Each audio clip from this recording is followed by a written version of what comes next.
Okay, here is chapter 2.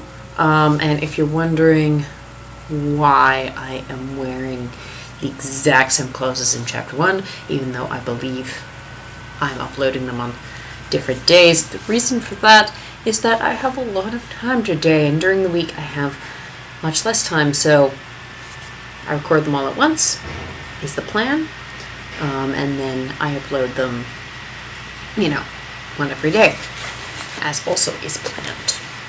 So this is chapter 2 of Enchanted. Okay. Chapter 2. Leaving behind a grieving husband and child, we must comfort them. High Chancellor Thomas wound down after droning on for almost an hour.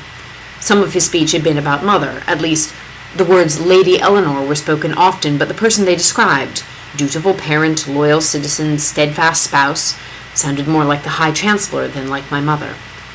Part of the speech had been about dying, but more was about giving allegiance to Calla and its rulers, King Gerald, Prince Charmant, and the entire royal family. Father reached for my hand. His palm was moist and hot as a hydra's swamp.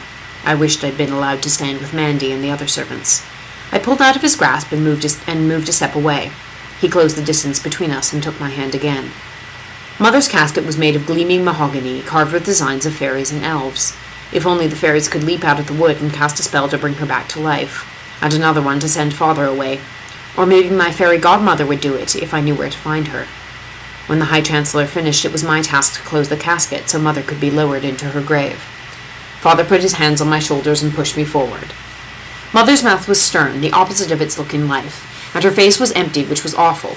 But worse was the creak as the coffin lid went down and the dry click when it closed, and the thought of Mother packed away in a box. The tears I had swallowed all day erupted. I stood there before the whole court, crying in an infant's endless wail, unable to stop myself. Father pressed my face into his chest. Perhaps he appeared to be comforting me, but he was only trying to muffle my noise, which couldn't be muffled. He let me go. In a sharp whisper he said, "Get away from here. Come back when you can be quiet." For once I was glad to obey. I ran. My heavy black gown tripped me, and I fell.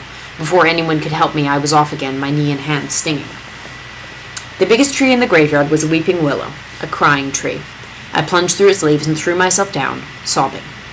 Everyone called it losing Mother, but she wasn't lost. She was gone, and no matter where I went, another town, another country, fairyland, or gnome caverns, I wouldn't find her.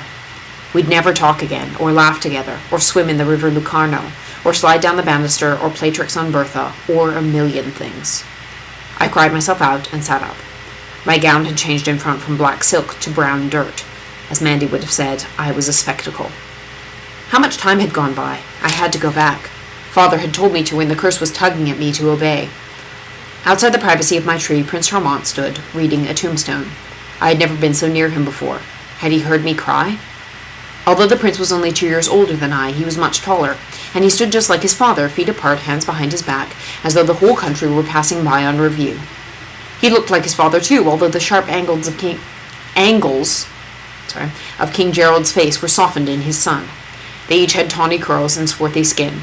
I had never been near enough to the king to know whether he also had a sprinkling of freckles across his nose, surprising on such a dark face. "Cousin of mine," the prince said, gesturing to the tombstone.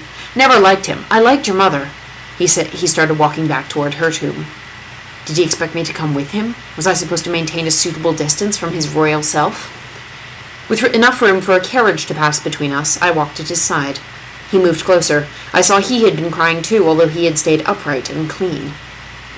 "You can call me Char," he told me suddenly. "Everyone else does." I could? We walked in silence. "My father calls me Char too," he added. "The king?" "Thank you," I said. "Thank you, Char," he corrected. Then, "Your mother used to make me laugh. Once at a banquet, Chancellor Thomas was making a speech. While he talked, your mother moved her napkin around. I saw it before your father crumpled it up. She'd arranged the edge in the shape of the Chancellor's profile, with the mouth open and the chin stuck out. It would have looked exactly like him if he were the color of a blue napkin.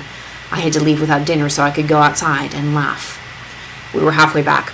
It was starting to rain. I could make out one figure, small in the distance, standing by Mother's grave. Father. "Where did everyone go?" I asked Char. "They all left before I came to find you," he said.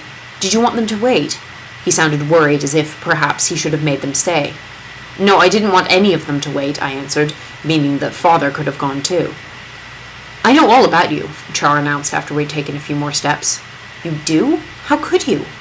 Your cook and our cook meet at the market. She talks about you. He looked sideways at me. Do you know much about me? No. Mandy had never said anything. What do you know? I know you can imitate people just as Lady Eleanor could. Once you imitated your manservant to his face, and he wasn't sure whether he was the servant or you were. You make up your own fairy tales, and you drop things and trip over things. I know you once broke a whole set of dishes. I slipped on ice. Ice chips you spilled before you slipped on them. He laughed. It wasn't a ridiculing laugh. It was a happy laugh at a good joke. An accident, I protested. But I smiled too, tremblingly, after so much crying. We reached Father, who bowed. Thank you, Highness, for accompanying my daughter. Char returned the bow. Come, Eleanor, Father said. Eleanor. No one had ever called me that before, even though it was my real name. Eleanor had always been Mother, and always would be. Ella. I'm Ella, I said. Ella then, come, Ella. He bowed to Prince Charmant and climbed into the carriage. I had to go. Char handed me in. I didn't know whether to give him my hand or to let him push up on my elbow. He wound up with the middle of my arm, and I had to grasp the side of the carriage with the other hand for balance. When he closed the door, I caught my skirt, and there was a loud ripping sound. Father winced. I saw Char through the window, laughing again. I turned the skirt and found a gash about 6 inches above the hem. Bertha would never be able to make it smooth. I arranged myself as far from Father as possible. He was staring out the window. A fine affair. All of Frau came, everyone who counts anyway, he said, as though Mother's funeral had been a tournament or a ball. It wasn't fine, it was awful, I said. How could Mother's funeral be fine? The prince was friendly to you. He liked Mother. Your mother was beautiful. His voice was regretful. I'm sorry she's dead. Nathan flicked his whip, and the carriage began to move.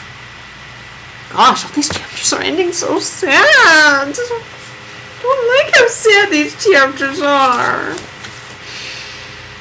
Okay, so yeah, that's the end of that chapter. So bye again. Bye-bye.